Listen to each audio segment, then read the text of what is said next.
Hello everyone, this is Alok Kumar and welcome to Way to Sarkari. So guys, आज हम लोग discuss करेंगे polity का questions, previous year question जो कि एसएससी के वेरियस एग्जाम में पूछे गए हैं, जैसे एसएससी सीएचएसएल हो गया, जीडी का जो क्वेश्चंस पूछे गए हैं और सीजीएल के जितने भी क्वेश्चंस पूछे गए हैं वो क्वेश्चंस जो है हम लोग इस सेट में देखेंगे। तो सेट 2 है, इससे पहले सेट 1 जो है मैंने डिस्कस कर लिया। अगर आप लोग ने नहीं देखा है तो लिंक मैं डिस्क्रिप्शन में लिंक दे दूंगा, वहां से जाके आप लोग सेट 1 भी देख लीजिएगा। So presented by me Alok Kumar. So let's start a video. PDF के लिए आप इस टेलीग्राम चैनल को ज्वाइन कर लीजिएगा। यहाँ पे सारी पीडीएफ जो होती है वो मैं डाल देता हूँ, तो आप लोग इस टेलीग्राम चैनल को ज्वाइन कर लीजिएगा जरूर से।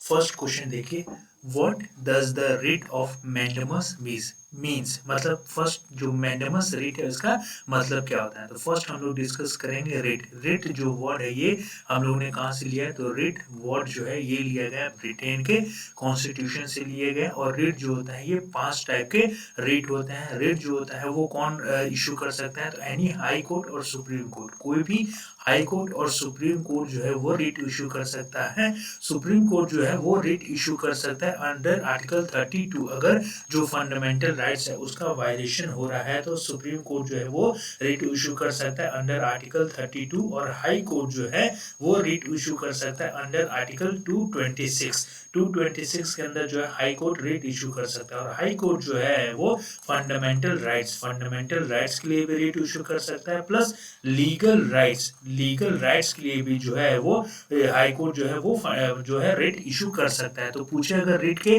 मामले में जो होता है किसके पास ज्यादा पावर होती है, हाई कोर्ट या सुप्रीम कोर्ट के पास। तो हाई कोर्ट के पास जो होती है ज्यादा पावर होती है, क्योंकि हाई कोर्ट जो है वो फंडामेंटल राइट्स के लिए भी प्लस लीगल राइट्स के लिए भी रिट इशू कर सकता है। लेकिन सुप्रीम कोर्ट जो है वो सिर्फ फंडामेंटल राइट्स के लिए, प्रोटेक्शन के लिए ही जो है वो रिट इशू कर सकता है।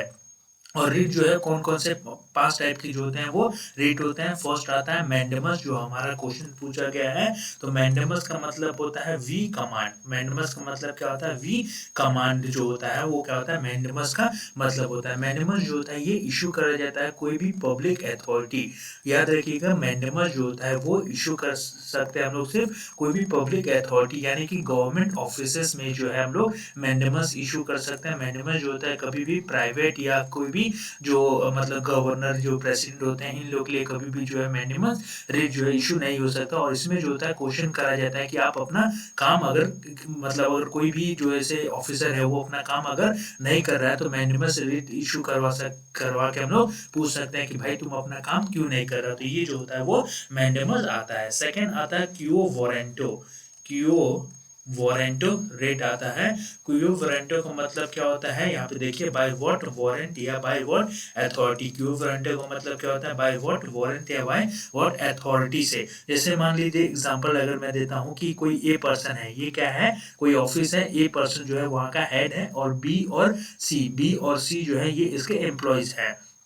ए जो है वो हेड और बी और सी जो है इसके एम्प्लॉयज है। और बी जो है कुछ दिन की छुट्टी के लिए कहीं चला गया, कहीं आउट ऑफ टाउन चला गया, और ए ने जो है सी को बी की जगह रख दिया कि जब तक बी नहीं आता तुम, जब सी मतलब बोल दिया, ए ने सी को बोल दिया कि जब तक बी नहीं आता है तब तक तुम जो है सी जो है वो बी के काम देखेगा। अब जैसे ही बी आएगा तो वो अपनी सीट पे आएगा, लेकिन सी जो है वो मना कर रहा है कि भाई ये तो मेरी ऑफिस है, मैं ही इस पे बैठा था। तो बी जो है वो रिट इशू कर सकता है अगेंस्ट ए के, और बी के भी अगेंस्ट रिट इशू कर सकता है कि आपके किस बाय व्हाट वारंट या आपकी कौन सी अथॉरिटी थी जो कि आपने मेरी जगह जो है सी पर्सन को बैठा दिया। तो ये होता है कि वो वारंटो आता है। थर्ड आता है हेबियस कॉर्पस। थर्ड कौन सा आता है, हेबियस कॉर्पस आता है। मोस्ट इंपॉर्टेंट रिट होता है। हेबियस कॉर्पस का मतलब क्या होता है, ऑप्शन डी देखिए, you may have the body. यहाँ बॉडी का मतलब क्या होता है, सुप्रीम कोर्ट और हाई कोर्ट। सुप्रीम कोर्ट और हाई कोर्ट होता है। और हेबियस कॉर्पस जो होता है ये क्या होता है, unlawfully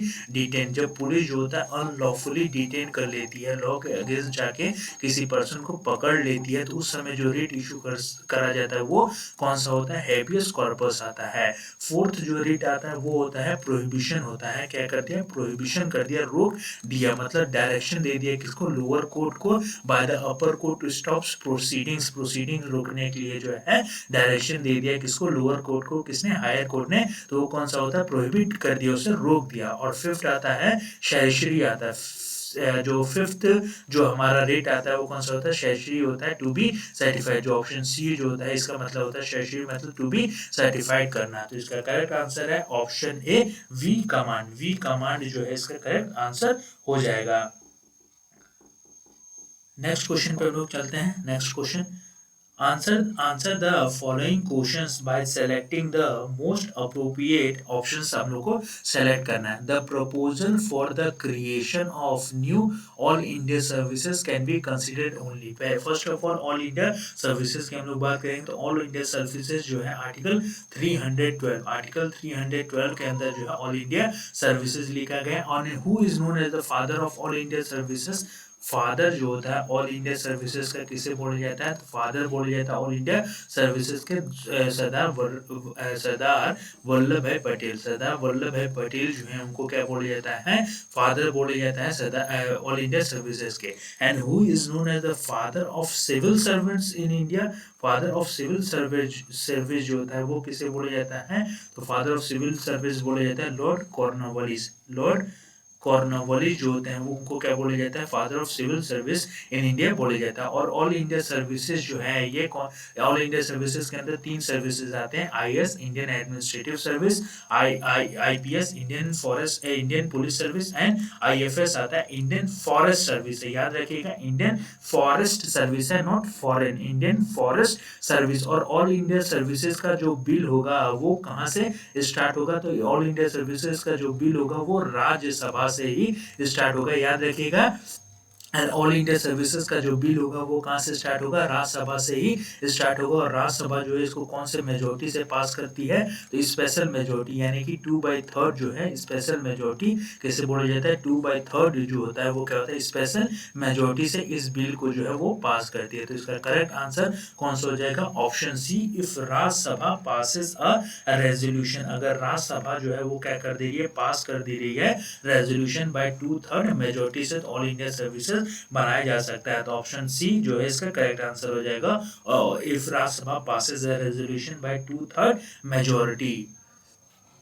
in which part of the Indian constitution centre state relation जो होता है वो मेंशन किया गया है, तो कौन से पार्ट में जो है सेंटर स्टेट रिलेशन जो है मेंशन करा गया है, तो ये करा गया है ऑप्शन ए पार्ट 11। पार्ट 11 जो होता है और आर्टिकल कौन सा है, तो आर्टिकल 245 से लेके 263, 245 से लेके 263 पार्ट 11 जो होता है वो क्या होता है, सेंटर स्टेट रिलेशंस के बारे में बताया गया है।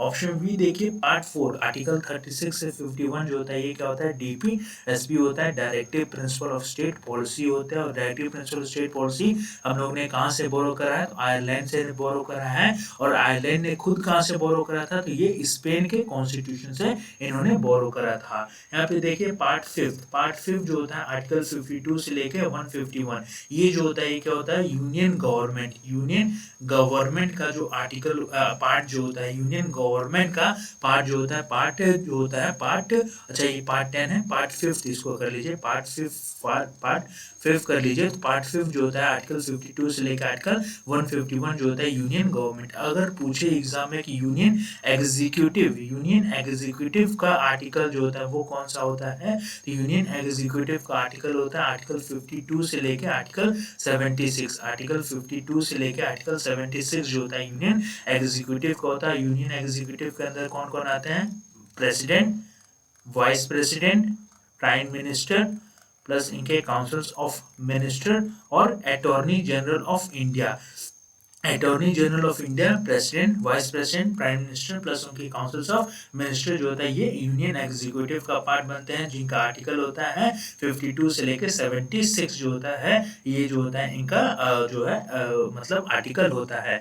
पार्ट यहाँ पे पार्ट 6 कर लीजिए, पार्ट 6 आर्टिकल 152 से लेके 237, आर्टिकल 152 से लेके 237 जो होता है ये स्टेट गवर्नमेंट का पार्ट होता है। पार्ट 6 आर्टिकल 152 से लेके 237 स्टेट गवर्नमेंट। अगर स्टेट एग्जीक्यूटिव का अगर आर्टिकल पूछे, स्टेट एग्जीक्यूटिव का जो आर्टिकल होता है वो 153 से लेके 167, आर्टिकल 153 से लेके 167 जो होता है वो स्टेट एग्जीक्यूटिव का जो है वो आर्टिकल होता है। तो ये इसका करेक्ट आंसर होगा ऑप्शन ए, पार्ट 11, आर्टिकल 245 से लेके 263।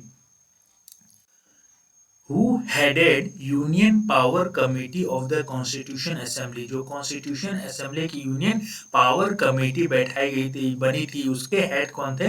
तो उसके हेड थे जवाहरलाल नेहरू। जवाहरलाल नेहरू जो है वो यूनियन पावर कमेटी के जो है वो मतलब हेड थे। और यूनियन कॉन्स्टिट्यूशन जो मतलब जो कॉन्स्टिट्यूशन असेंबली बैठी थी, इनकी पहली मीटिंग हुई थी 9 दिसंबर 1946। 9 दिसंबर 1946 को पहली मीटिंग हुई थी। कहाँ पे? दिल्ली के अंदर हुई थी। और इस समय जो टेम्पररी प्रेसिडेंट बनाए गए थे वो कौन बनाए गए थे? तो यहाँ पे टेम्पररी प्रेसिडेंट जो बनाए गए थे वो डॉक्टर सच्चिदानंद सिन्हा बनाए गए थे। और 11 दिसंबर 1946, 11 ऑफ दिसंबर 1946 को कॉन्स्टिट्यूशन असेंबली के परमानेंट प्रेसिडेंट बन गए थे डॉक्टर राजेंद्र प्रसाद। डॉक्टर राजेंद्र प्रसाद जो थे ये क्या बन गए थे? कॉन्स्टिट्यूशन असेंबली के परमानेंट प्रेसिडेंट बन गए थे। और हमारा कॉन्स्टिट्यूशन जो है वो 26 नवंबर 1949 को पूरा बनके तैयार हो गया था। इसलिए 26 नवंबर को क्या मनाया जाता है? कॉन्स्टिट्यूशन डे मनाया जाता है। 26 नवंबर को कॉन्स्टिट्यूशन डे मनाया जाता है। और 26 जनवरी 1950 को जो है हमारा कॉन्स्टिट्यूशन लागू कर दिया गया था, 26 जनवरी 1950 को। तो इसका करेक्ट आंसर है ऑप्शन सी, जवाहरलाल नेहरू। यहाँ पे देख सकते हैं जो जो कमेटी बैठी थी वह और उसके चेयरमैन कौन थे? तो यहाँ पे यूनियन पावर कमेटी के चेयरमैन थे जवाहरलाल नेहरू थे। जैसे एक कमेटी बैठाई गई थी advisory committee on fundamental rights, minorities, tribal and excluded areas के लिए, तो इसके चेयरमैन थे सरदार वल्लभ भाई पटेल। ड्राफ्टिंग कमेटी के चेयरमैन थे डॉक्टर BR अम्बेडकर। तो ये सभी जो है कमेटी बैठाई गई थी, इसको आप लोग याद कर लीजिएगा। Who was the first chief election commissioner of India? तो इंडिया के पहले जो चीफ इलेक्शन कमीशन थे वो कौन थे? तो सुकुमार सेन, ऑप्शन बी, सुकुमार सेन जो थे ये इंडिया के फर्स्ट चीफ इलेक्शन कमीशन थे। CEC थे, chief election commission of India थे सुकुमार सेन। और अगर अभी हम प्रेजेंट में बात करें 2022 में जो है हमारे चीफ इलेक्शन कमीशन कौन है? तो राजीव कुमार जो है वो हमारे इंडिया के चीफ इलेक्शन कमीशन है प्रेजेंट में। और जो इलेक्शन कमीशन ऑफ इंडिया का पार्ट कौन सा है? तो पार्ट पूछा जा सकता है पार्ट 15 जो है वो इलेक्शन कमीशन का आर्टिकल कौन सा है? आर्टिकल 324 से लेके 329 तक आता है। और इलेक्शन कमीशन ऑफ इंडिया जो होता है किसका इलेक्शन कराती है? तो प्रेसिडेंट का इलेक्शन, वाइस प्रेसिडेंट का इलेक्शन, लोकसभा का election, Rajya Sabha, state legislative assembly Vidhan Sabha और स्टेट लेजिस्लेटिव काउंसिल जो विधान परिषद होता है, इन सब का इलेक्शन जो होता है वो इलेक्शन कमीशन ऑफ इंडिया कराता है। और इलेक्शन कमीशन जो है वो इंडिपेंडेंट बॉडी है, हमारे जो है इंडिया की इंडिपेंडेंट बॉडी है इलेक्शन कमीशन ऑफ इंडिया। तो इसका करेक्ट आंसर बनेगा ऑप्शन जो बी, सुकुमार सेन जो इसका करेक्ट आंसर बनेगा। Which was the first state to introduce NOTA in elections? NOTA जो elections में इंट्रोड्यूस करने वाली पहली स्टेट जो थी वो कौन सी थी? तो वो थी छत्तीसगढ़ जो थी वो फर्स्ट स्टेट थी जिन्होंने इंट्रोड्यूस करा था नोटा इलेक्शंस के अंदर। और ये करा था कब? 2009 के अंदर जो है जो वहाँ की लोकल गवर्नमेंट का इलेक्शन था उसमें जो है पहली बार नोटा देखने के लिए मिला था। तो ये छत्तीसगढ़ में करा था। और इसका करेक्ट आंसर बनेगा option C, Chhattisgarh. The idea of liberty, equality and fraternity जो हमारे प्रियम्बल के अंदर लिखा गया, तो ये कौन से कंट्री के कॉन्स्टिट्यूशन से ये आइडिया जो हम लोग ने बोरो करा है? Idea of liberty, equality and fraternity, तो ये बोरो करा गया कहाँ से? फ्रांस के जो फ्रांस के जो कॉन्स्टिट्यूशन वहां से हम लोग ने बोरो करा है। और ये जो है फ्रेंच रेवोल्यूशन हुआ था 1789। फ्रेंच रेवोल्यूशन हुआ था कब? 1789 1889 में वहां पे भी जो है ये ही वर्ड देखने को मिला था, liberty, equality and fraternity. Fraternity का मतलब होता है क्या, भाईचारा, ब्रदरहुड बना के रखना है, भाईचारा बना के रखना है। इक्वालिटी का मतलब क्या होता है, समानता होता है, समानता। और लिबर्टी का मतलब होता है स्वतंत्रता की यहाँ पे बात करी गई है। ऑस्ट्रेलिया, ऑस्ट्रेलिया के कॉन्स्टिट्यूशन से क्या लिया गया है, तो ऑस्ट्रेलिया के जो जॉइंट सेशंस होते हैं, जो जॉइंट सेशन होते हैं पार्लियामेंट के, जॉइंट सेशन जो होता है जिसमें आर्टिकल 108 के अंदर लिखा गया है जॉइंट सेशन, तो ये कहाँ से लिया गया है, जॉइंट सेशन लिया गया ऑस्ट्रेलिया के कॉन्स्टिट्यूशन से लिया गया है। कनाडा के कॉन्स्टिट्यूशन से रेसिडुअरी पावर, जितने भी रेसिडुअरी पावर जो होते हैं, रेसिडुअरी पावर का आर्टिकल कौन सा होता है, तो रेसिडुअरी पावर का आर्टिकल होता है 248। कुछ ऐसे सब्जेक्ट जो होते हैं, कुछ ऐसे चीजें होती हैं जो कि ना ही सेंटर लिस्ट, ना ही स्टेट लिस्ट और ना ही कंकरेंट लिस्ट में आती है, तो वो सभी चीजें जो होती हैं किसके अंदर आती हैं, रेसिडुअरी पावर के अंदर आती हैं 248। और रेसिडुअरी पावर जो होता है किसके पास होता है, पार्लियामेंट, पार्लियामेंट के पास जो होता है वो रेसिडुअरी पावर होता है। और जर्मनी, जर्मनी के कॉन्स्टिट्यूशन से जो है हम लोग ने इमरजेंसी के जो प्रोविजंस है वो कहाँ से ले गए, जर्मनी के कॉन्स्टिट्यूशन से ले गए। और याद रखिएगा इमरजेंसी के जो प्रोविजंस है वो government of India act 1935, government of India act 1935 से लिए गए और जर्मनी से भी लिए गए हैं इमरजेंसी के प्रोविजंस। और इमरजेंसी जो होता है कौन से पार्ट में है, तो इमरजेंसी जो है पार्ट 18 में है। आर्टिकल कौन सा है, आर्टिकल 352 से लेके 356, आर्टिकल 352 से लेके 356 है। तो इसका करेक्ट आंसर है ऑप्शन डी, फ्रांस से लिया गया idea of liberty, equality and fraternity. Article 17 of the constitution of India deal with the evolution of, तो आर्टिकल 17 जो होता है ये फंडामेंटल राइट्स में लिखा गया है, तो ये कहता है क्या, एवोल्यूशन ऑफ अनटचेबिलिटी, छुआछूत जो होता है उसकी एवोल्यूशन की बात करा जाता है, अनटचेबिलिटी की बात करा जाता है। तो इसका करेक्ट आंसर है ऑप्शन ए, अनटचेबिलिटी। और जो अनटचेबिलिटी एक्ट है वो हम लोग का कब का है, तो अनटचेबिलिटी एक्ट जो है वो 1955, अनटचेबिलिटी एक्ट ऑफ 1955 का है, जिसे बाद में 1976 के अंदर इसको चेंज करके protection of civil rights act कर दिया गया था, protection of civil rights act कर दिया गया था 1976 में। तो इसका करेक्ट आंसर है option A, untouchability. Who appoint state election commission in India, जो स्टेट इलेक्शन कमिश्नर होते हैं इंडिया के अंदर उनको कौन अपॉइंट करता है, तो जैसे इलेक्शन कमीशन जो होता है, चीफ इलेक्शन कमीशन जो होता है उनको कौन अपॉइंट करता है, प्रेसिडेंट जो होता है चीफ इलेक्शन कमीशन को अपॉइंट करते हैं। वैसे स्टेट इलेक्शन कमीशन जो होता है उसको कौन अपॉइंट करता है, governor. Option A, option B, governor जो होता है वो क्या अपॉइंट करते हैं, स्टेट इलेक्शन कमीशन जो होता है उनको अपॉइंट करते हैं। तो इसका करेक्ट आंसर बनेगा option B, governor. Which of the following is one of the articles of the Constitution of India that mention the Comptroller and Auditor General of India? जो Comptroller and Auditor General of India CAG, CAG का जो article है वो कौन सा है, तो CAG का आर्टिकल जो है ऑप्शन सी, आर्टिकल 148। कैग जो है वो लिखा गया आर्टिकल 148 148 के अंदर। और कैग जो होता है ये क्या करता है, तो ये जो होता है ऑडिट करता है, किसके ऑडिट करता है, जो ऑडिट ऑफ अकाउंट्स ऑफ किसके, यूनियन एंड स्टेट गवर्नमेंट, जो यूनियन और स्टेट गवर्नमेंट के जो अकाउंट्स होते हैं उनको क्या करता है, ऑडिट करता है। और कैग जो होता है, controller and auditor general of India, इनको क्या बोला जाता है, I an year of public purse, I an year of public purse बोला जाता है, and guardian of public purse भी बोला जाता है, गार्जियन ऑफ पब्लिक पर्स भी इनको बोला जाता है। कैको, controller auditor general of India, guardian of public purse भी इनको बोला जाता है। और ये क्या होता है, हमारे कॉन्स्टिट्यूशन में जो है ये इंडिपेंडेंट बॉडीज होती हैं, इनको किसी को भी जवाब नहीं देना पड़ता है, इंडिपेंडेंट बॉडी। और जो कैग होता है वो 6 ईयर और 65 ईयर्स ऑफ एज के लिए जो होता है इनको अपॉइंट करा जाता है। और इनको अपॉइंट कौन करता है, तो प्रेसिडेंट, प्रेसिडेंट जो होते हैं उनको अपॉइंट करते हैं। और एक और पूछा जाता है एग्जाम में क्वेश्चंस, कई बार मैंने देखा है कि कैग का रिमूवल जो होता है वो सेम होता है द सुप्रीम कोर्ट के जज, जैसे सुप्रीम कोर्ट के जज जो होता है जिस तरीके से हटाया जाता है उसी सेम मैनर में जो होता है कंट्रोल कैग को भी हटाया जाता है। तो इसका करेक्ट आंसर बनेगा ऑप्शन सी, आर्टिकल 148। आर्टिकल 352 लिखा गया, आर्टिकल 352 जो होता है वो नेशनल इमरजेंसी, नेशनल इमरजेंसी के लिए होता है।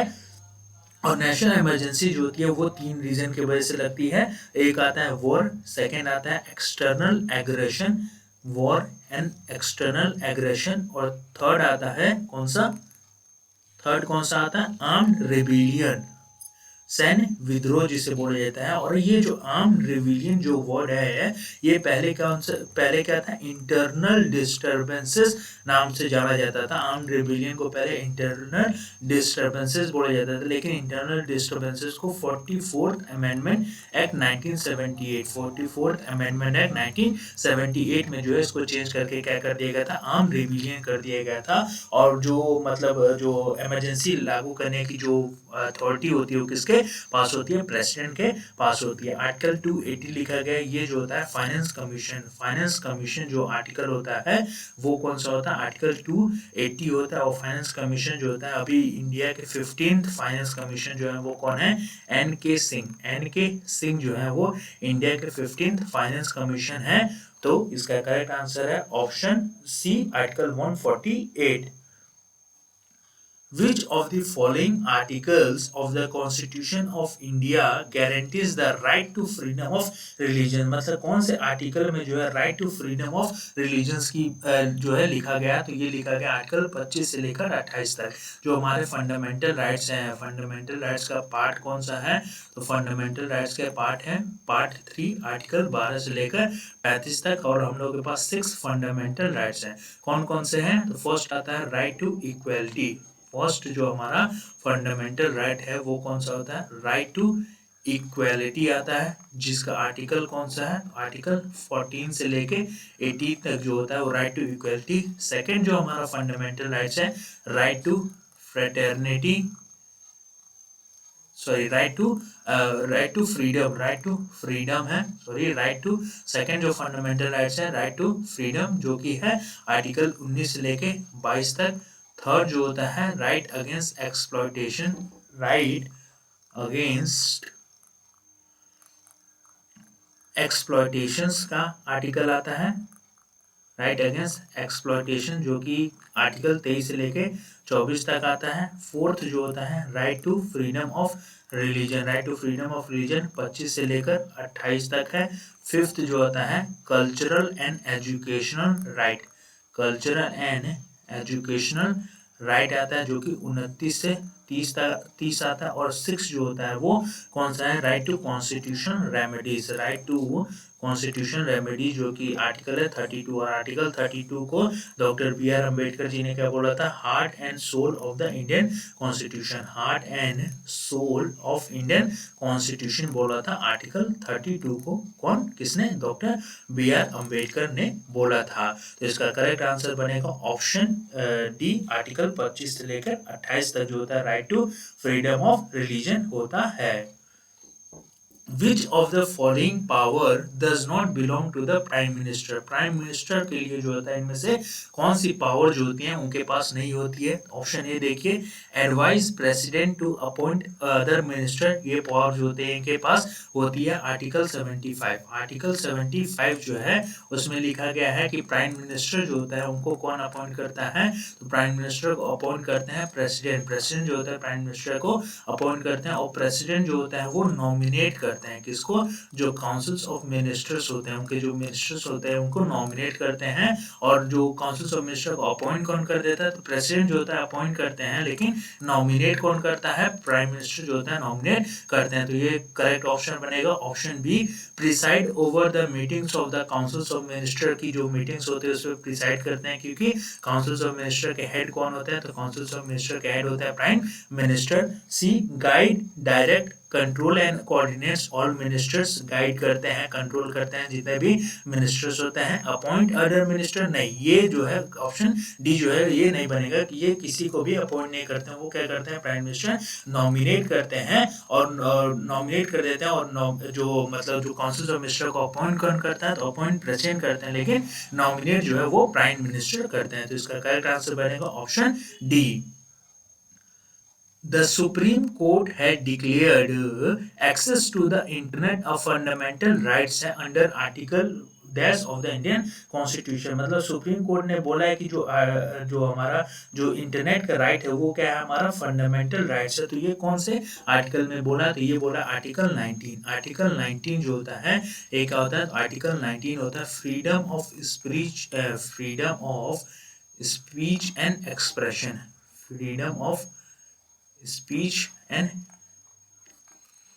एक्सप्रेशन जो होता है वो क्या होता है आर्टिकल 19 के अंदर। इसमें एक्सेस टू इंटरनेट जो है वो क्या है, हमारा फंडामेंटल राइट है। तो ये सुप्रीम कोर्ट ने बोला है आर्टिकल अंडर आर्टिकल 19 के अंदर। आर्टिकल 17 के अंदर क्या लिखा गया है, एवोल्यूशन ऑफ अनटचेबिलिटी। आर्टिकल 14 के अंदर जो है equality before law and equal protection of law है। आर्टिकल 21 के अंदर जो है protection of life and personal liberty, protection of life and personal liberty लिखा हुआ है। तो इसका करेक्ट आंसर है option D, article 19। In which of the following years was the Congress Socialist Party CSP founded? कौन से ईयर में, कौन से साल में जो कांग्रेस सोशलिस्ट पार्टी जो है कौन से ईयर में बनी थी, तो ये बनी थी ऑप्शन डी 1934। 1934 के अंदर जो है कांग्रेस सोशलिस्ट पार्टी जो है वो क्या करी गई थी, बनी थी 1934। तो इसका करेक्ट आंसर बनेगा option D 1934। Chief justice of India can be removed from his office by the president, जो है वो चीफ जस्टिस ऑफ इंडिया को रिमूव कर सकते हैं उनके ऑफिस से on the recommendation of the, किसके रिकमेंडेशन पे, तो ये पार्लियामेंट, ऑप्शन डी पार्लियामेंट के रिकमेंडेशन पे जो है प्रेसिडेंट जो है वो चीफ जस्टिस ऑफ इंडिया को रिमूव कर सकते हैं। और प्रेसिडेंट जो है उनको ओथ कौन दिलाता है, तो प्रेसिडेंट को ओथ जो होता है वो चीफ जस्टिस ऑफ इंडिया दिलाते हैं। और प्रेसिडेंट का ओथ जो है ये कौन से आर्टिकल में लिखा गया, तो आर्टिकल 60 के अंदर जो है वो प्रेसिडेंट का ओथ लिखा गया है। और प्रेसिडेंट के ओथ में लिखा क्या रहता है, to protect preserve and defend the constitution. To protect करेंगे, प्रिजर्व करेंगे और डिफेंड करेंगे किसको, कॉन्स्टिट्यूशन को। तो ये जो है ये लिखा रहता है प्रेसिडेंट के ओथ में। और ये जो है पार्लियामेंट जो है वो क्या कहती है, प्रेसिडेंट को बोलती है। और प्रेसिडेंट जो है वो चीफ जस्टिस ऑफ इंडिया को रिमूव कर सकते हैं। और एक और, अगर प्रेसिडेंट का ऑफिस जो होता है वैकेंट होता है तो प्रेसिडेंट की जगह कौन बैठते हैं, वाइस प्रेसिडेंट बैठते हैं। अगर वाइस प्रेसिडेंट भी नहीं है तो चीफ जस्टिस ऑफ इंडिया जो होता है वो प्रेसिडेंट के रूप में काम करता है। अगर प्रेसिडेंट अगर नहीं है तो वाइस प्रेसिडेंट काम करेगा, और वाइस प्रेसिडेंट भी नहीं है तो चीफ जस्टिस ऑफ इंडिया जो होता है वो जो है प्रेसिडेंट के जगह बैठते हैं। तो इसका करेक्ट आंसर है option D parliament. Part 8 of the constitution of India deal with, part 8 जो है कॉन्स्टिट्यूशन का वो कौन से मतलब किसके लिए होता है, तो पार्ट 8 जो है वो होता है यूनियन टेरिटरीज। पार्ट 8 जो है वो किसके लिए आता है, यूनियन टेरिटरीज के लिए आता है। और यूनियन टेरिटरीज के लिए, और इसका आर्टिकल कौन सा होता है, तो आर्टिकल 239 से लेके 242, आर्टिकल 239 से लेके 242 जो होता है वो क्या होता है, जो है यूनियन टेरिटरीज का आर्टिकल होता है। म्यूनिसिपैलिटी जो होता है ये कौन से पार्ट में आता है, तो पार्ट 9A में आता है। कौन सा अमेंडमेंट हुआ था, 74th अमेंडमेंट एक्ट हुआ था 1992, जिसको इम्प्लीमेंट किया गया था 1993 के अंदर। पंचायत जो है 73rd अमेंडमेंट हुआ था, और ये 29 सब्जेक्ट के ऊपर जो है कानून बना सकती है। म्यूनिसिपैलिटी जो होती है 18 सब्जेक्ट के ऊपर कानून बना सकती है, और ये 12th स्केड्यूल के अंदर है। पंचायत जो है वो 11th स्केड्यूल। आर्टिकल 40 जो है DPSP, उसमें भी लिखा गया organisation of village panchayat. Organisation of village panchayat जो है किसमें लिखा गया है,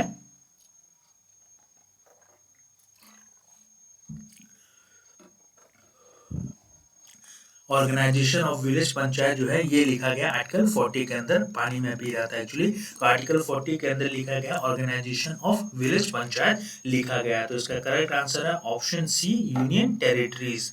next question, Which part of the Indian Constitution is related to the elections? Elections के लिए जो है पार्ट पूछ रहा है, तो ये मैंने बताया था, याद करिए एक्सप्लेनेशन में। तो इसका कौन सा पार्ट हो जाएगा, पार्ट 15। आर्टिकल ऑप्शन डी जो है इसका करेक्ट आंसर हो जाएगा, पार्ट 15 आता है। और आर्टिकल कौन सा होता है, तो आर्टिकल 324, आर्टिकल 324 से लेकर 329 जो होता है वो इलेक्शंस के लिए आता है। पार्ट 20 यहाँ पे लिखा गया है, पार्ट 20 है। और आर्टिकल कौन सा, 368, ये जो होता है किसके लिए होता है, अमेंडमेंट के लिए होता है। कॉन्स्टिट्यूशन में अगर कोई भी चेंज करा जाता है तो वो पार्ट 20 के अंदर करा जाता है, आर्टिकल 368। और अमेंडमेंट का जो प्रोविजन है ये कहाँ से लिए गए हैं?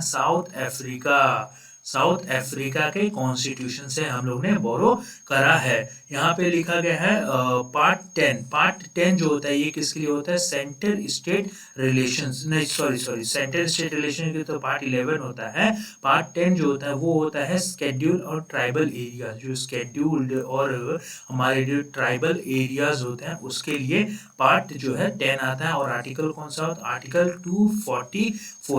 244 जो होता है स्केड्यूल एंड ट्राइबल एरियाज के लिए होता है। तो इसका करेक्ट आंसर बनेगा ऑप्शन डी, पार्ट 15।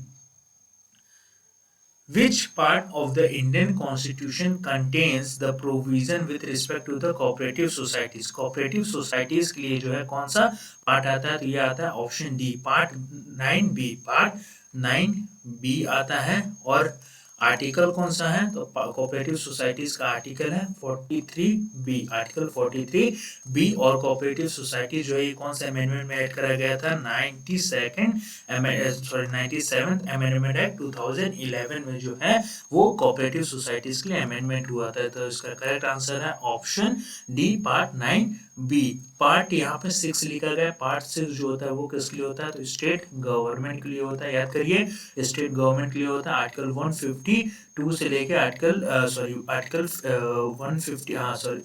152 से लेके 237, आर्टिकल 152 से लेके 237 के लिए होता है। तो इसका करेक्ट आंसर है option B, part 9B। Which constitutional amendment act bifurcated the combined National Commission for SCs and STs into two separate bodies? मतलब जो पहले नेशनल कमीशन था शेड्यूल कास्ट का और शेड्यूल ट्राइब का वो एक ही था, लेकिन एक अमेंडमेंट हुआ था जिसमें जो national commission for scheduled caste और national commission for scheduled tribe जो था उसको बाइफर्केट कर दिया गया था। आर्टिकल 338 जो है उसको डिवाइड कर दिया गया था, इसको बना दिया गया था एक सेम आर्टिकल 338 और एक बना दिया गया था आर्टिकल 338A बना दिया गया था नेशनल कमीशन फॉर एससीज और नेशनल कमीशन फॉर एसटी। तो ये कौन सा अमेंडमेंट हुआ था? तो ये हुआ था 89th constitution amendment act. 89th constitution amendment act 2003 में हुआ था, जिसमें जो है नेशनल कमीशन एससी के लिए और नेशनल कमीशन एसटी के लिए जो इसको बाइफर्केट कर दिया गया था। आर्टिकल 338 को बाइफर्केट कर दिया गया था। तो correct answer is option C, 89th amendment. So guys ये था आज के लिए। आई होप आप लोगों को जो सेट 2 जो है वो भी पसंद आया होगा। और अगर अच्छा लगा तो प्लीज़ वीडियो को लाइक कर दीजिएगा और चैनल को सब्सक्राइब नहीं करा तो चैनल को सब्सक्राइब भी कर लीजिएगा। इसका सेट 3 जो है वो कल मैं लेके आऊँगा। तो thank you very much for watching this video.